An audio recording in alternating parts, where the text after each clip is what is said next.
Hello, Sagittarius, Sun, Moon, Rising, and Venus signs. Kamusta kayo? Sana po ay nasa mabuti kayong kalagayan. Welcome back po sa Star Tarot. Kung bago kayo rito, welcome din kayo. Thank you for your support. I truly appreciate it. God bless you all. Sagittarius. Maraming salamat po, Sag, sa mga likes and subscribes ninyo, sa mga nagiiwan po ng mga heartwarming comments. Maraming thank you. Ayan, so paunang mensahe ninyo, Six of Cups, napakaganda. This is reunion, ano. Meron ditong uuwi siguro sa inyo, merong babalik, no, sa kung saan man kayo nanggaling. Babalik kayo for quite some time. Maybe ang pagbabalik na to bisita, no? Pagbibisita siguro sa mga mahal niyo sa buhay, pagbibisita sa lugar, pwede rin kung saan kayo nanggaling, saan kayo pinanganak, or saan kayo nag-grew up, maaaring ganon. Or pagbabalik, no, sa tahanan ninyo, kumbaga. Pwede rin na ang iba sa inyo rito, meron ding magbabalik sa buhay ninyo, no? Aside from you, coming back home, visiting family, visiting loved ones, or baka pwede rin ang iba sa inyo magbabalik na ng tuluyan, no? Baka nanggaling kayo sa abroad, nagtrabaho, maaari ngayon nakapag-ipon na kayo, and you are coming back home for good, no? Maaring ganun ang ganap. As I've said earlier, no, meron ding magbabalik dito sa buhay ninyo. Baka meron ditong ex ninyo, ex na jowa ninyo, ex-asawa, ex-boyfriend, ex-girlfriend, or pwede rin na kaibigan, no? Long lost friend na, kumbaga, na magbabalik din sa inyo. So, kung sino man yan, will try siguro to come back sa buhay ninyo. So, maaaring may pakikipag-usap dito na magaganap, no, between you and that person. With the Ace of Pentacles energy, this is a new beginning, no? Merong offer ang Panginoon sa inyo. Yung kamay na to is kamay ng Panginoon. Merong malaking pentacle. So, parang binibigay sa inyo to. Regalo ito sa inyo, no? So, this could be financial blessings. Maaaring ito ay pera, talaga, kaperahan, cold cash na marireceive ninyo. Maaaring ganon. And that could come from various sources, no? Iba-iba ang pwedeng gagalingan ng perang yan. Maaari din na financial opportunities ito, no? Na siyang maghahatid sa inyo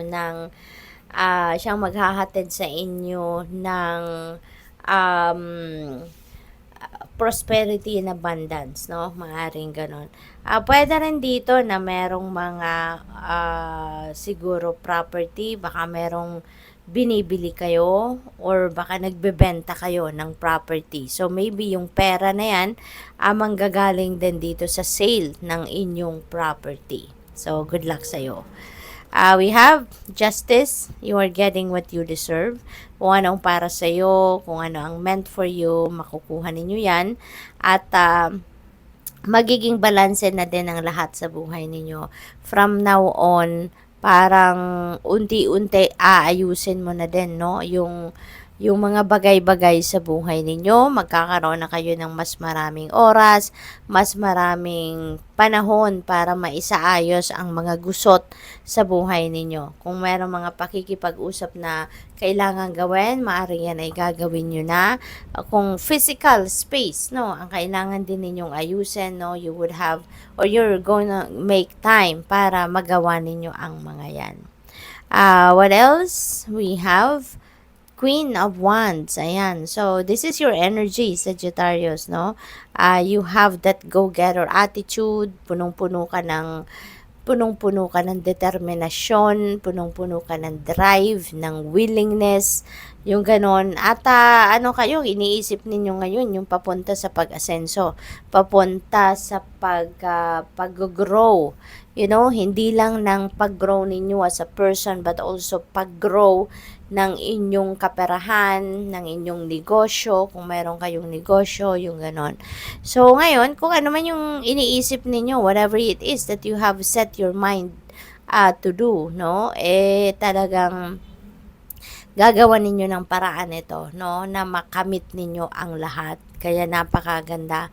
Kasi, wala kayong uurungan dito, no? Walang mga challenges, no? Hindi ninyo yan uurungan. It doesn't mean na may mga obstacles, titigil na kayo, no? Hindi, magtutuloy-tuloy kayo. Talagang gagawin ninyo ang lahat para ma-achieve ninyo kung ano ang gusto ninyong ma-achieve. Knight of Pentacles, gayon pa man, ano, pagsisikap ninyo or sisikapin ninyong ma-achieve yung mga gusto ninyong ma-achieve, pero maingat kayo. Matalino na kayo no?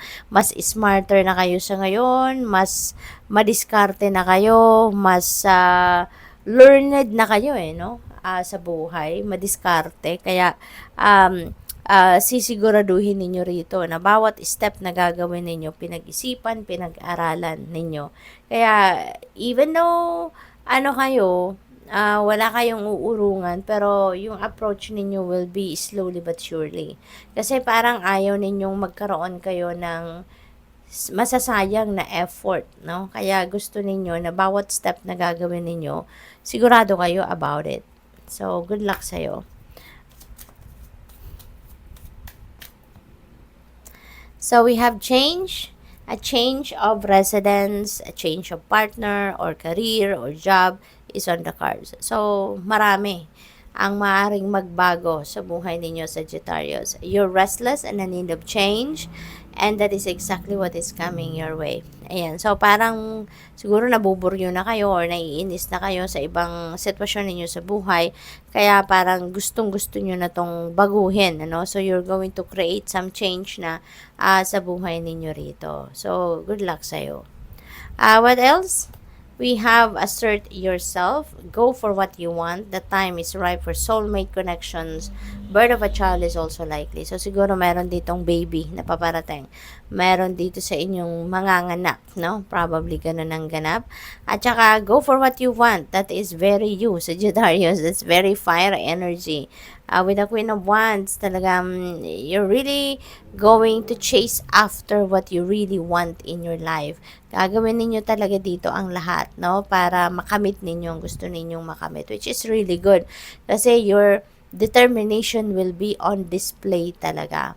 Major life change, time is right for major life changes. So, as a new, pwedeng lifestyle ang babaguhin ninyo, pwede din location, no? Baka magre-relocate kayo, trabaho related or pamilya related, bahay related, whatever it is, meron kayong pagbabago talaga na gagawin sa buhay ninyo. Good luck. Thank you for watching. Love and light. Namaste.